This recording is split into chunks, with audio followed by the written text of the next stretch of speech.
Welcome, friends and collectors. You have joined me just in time for another brand new Diecast Emporium review. In this video, we're going to be taking a look at the new for 2022 Tonkin Replicas 150th scale Ford F-350 service truck. Now, this model has gone through its fair bit of scrutiny before it really even hit the market, as this has been in development for well over a year. I won't go into too much detail, but a lot of the problem had to do with how the model was actually fitted to the base and the frame, and a lot of the frame flexing, and it was just a total mess. Again, if you want more information, you can do your own research and look into it. The one that I have to show you guys here is one that has been quote-unquote fixed and revised, end quote. So hopefully we won't have any of those issues, and you'll be able to get a good representation of what this model could be and should be, and all of these issues, again, in my opinion, should have been ironed out at the first tooling stage, but I digress. Never mind. Here we go. As you can see, it comes in a Tonkin Replicas plain box. There is no OEM identification on this box at all, meaning there's no Ford Blue Oval. There's nothing on here telling you what's inside this box at all, and no picture of the truck on the back. You do have 1/50th scale, a warning label, and the Tonkin Replicas logo up on top. The back of the box features the world's best diecast models, which is Tonkin Replicas logo and slogan.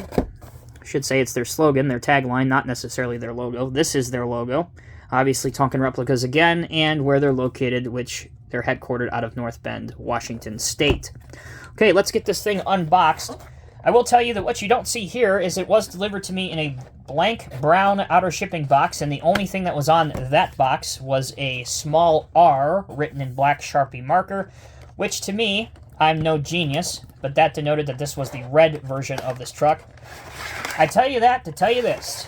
This is available in a plethora of other color combinations, including white, yellow. I believe there's even a Love's Travel Stop livery version of this circling around somewhere. So there you go. It is housed in two plastic pull-apart formers. They are taped. You will have to cut the tapes with a modeling knife or razor. There is a single piece of tissue paper to prevent any paint from clashing with the model's packaging in the factory and when it ships. Once you do that, you can lift up, and thankfully there are no twist ties or anything that you need to cut that could potentially damage the model further. Once you've done that, you are finally ready to display it. Okay, first thing I want to show you guys in this video review is how this shapes up with two other Ford pickup trucks that I have that are 1/50th scale that you may also have in your collection. To keep things kind of the same, I've gone with the red versions that I have so that you can also see how this red paint shapes up with perhaps if you have these two in red as well. Now bear in mind, everybody's going to see these colors differently. I have the lighting set up to the absolute best of my ability, but again, bear in mind, I do all my videos on a cell phone video recorder, so it may not exactly be the exact shade of red that you would see it sitting on the shelf. So just by measure of full transparency, wanted to get that out. I know that's obvious to most people. You'd be amazed at some of the private messages I get. Want to throw that out there. All right, first thing. This is a first gear 1/50th scale Ford F-250 released a couple years ago. So I will give you several different angles of all of them. So this is obviously front to front, bumper to bumper. F-350 service truck, F-250 from first gear. Let's do front to front. Strangely, at least to me anyway, and again, you can't really see it unless I do maybe this, maybe a top-down version. If you'll notice, the F-250, this one, seems like it's almost larger than the F-350, which to me is kind of odd, but there you go. And then the final view is the back-to-back. So the rear-to-rear shot. All right, that's the first gear. Let's bring in the Sword F-250. This is the crew cab version. This is also available in an extended cab, or I should say an extended bed version. Here we go, front to front. One of my favorite truck models, by the way, pickup truck models. These were also released as a pair for an escort set, so if you have a heavy-duty lowboy, I would encourage you to look one of those up. They're very pricey nowadays, but they are well worth it if you have a lowboy and an extended oversized load setup that you want pilot trucks for. Okay, front. Here we go. And last but not least, back to back. it is definitely more noticeable, at least to my old eyes, that the sword red is certainly darker, much darker, than the Tonkin red. But again, you guys can make that decision for yourself. For those that want to see it top down, there you go. Try and line them up kind of wheelbase to wheelbase the best I can. Okay, there's a couple comparisons.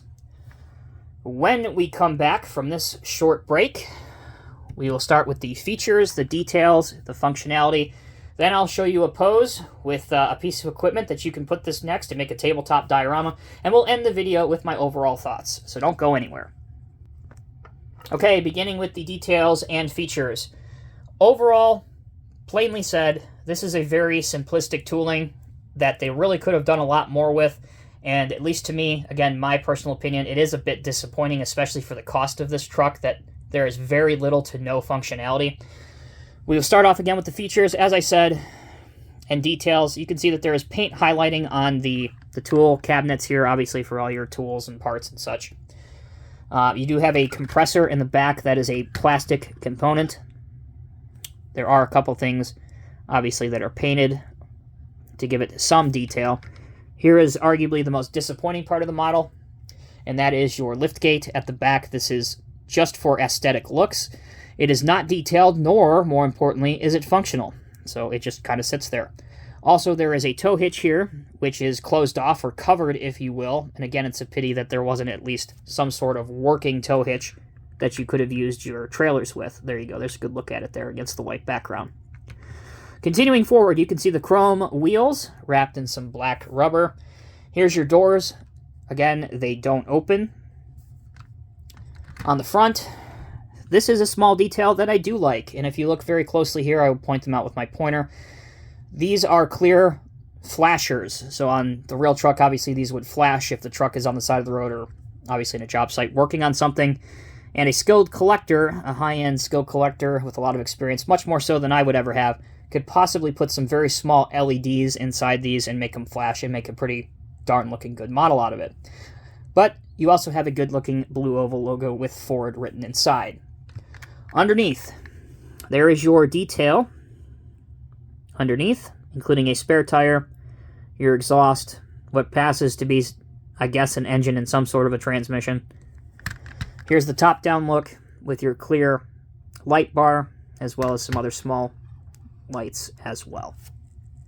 All right, for functionality, let's get that knocked out. This will be the quickest functionality chapter in the history of the world. It does roll on the wheels. There is no working steering. I mentioned before that the tailgate or lift gate does not work.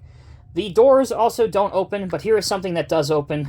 Ironically, if you wanted to have your service truck getting some service done or work done, hey, it does happen, right? At least the hood does open, but you can see that everything inside the engine is not very detailed, and it's all black and plasticky and just not very appealing to look at. There you go. That's functionality. When we come back, we're going to take a very quick break. Allow me to bring out some models, and we'll set up a very quick tabletop diorama. Okay, here's a very quick, less than 35 seconds it took to set this up, tabletop display that you can set up on your own or in your display case. Here we have the service truck, obviously. We have a 1/50th scale mechanic and his large tool case, toolbox, and another grease monkey up here working on this excavator.